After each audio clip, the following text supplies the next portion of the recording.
অনেক ছেলে ভাবেন ত্বক ফর্সা করার জন্য দামি ক্রিম দরকার। আসলে না, ত্বক ফর্সা না, ত্বক পরিষ্কার আর উজ্জ্বল করাটাই আসল লক্ষ্য। প্রতিদিন বাইরে ধুলোবালি আর রোদে ঘোরার কারণে আমাদের ত্বক কালচে আর নিস্তেজ হয়ে যায়। তাই প্রথম কাজ হলো দিনে 2 বার ভালোভাবে মুখ পরিষ্কার করা।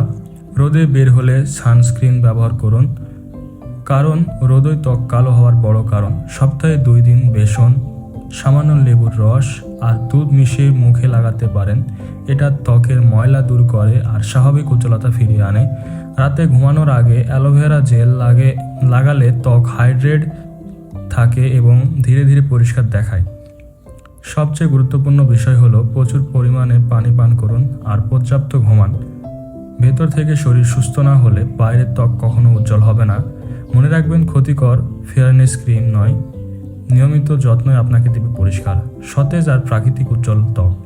এমন সুস্থ জীবনধারার টিপস পেতে সুস্থ জীবন কথা চ্যানেলটি সাবস্ক্রাইব করুন।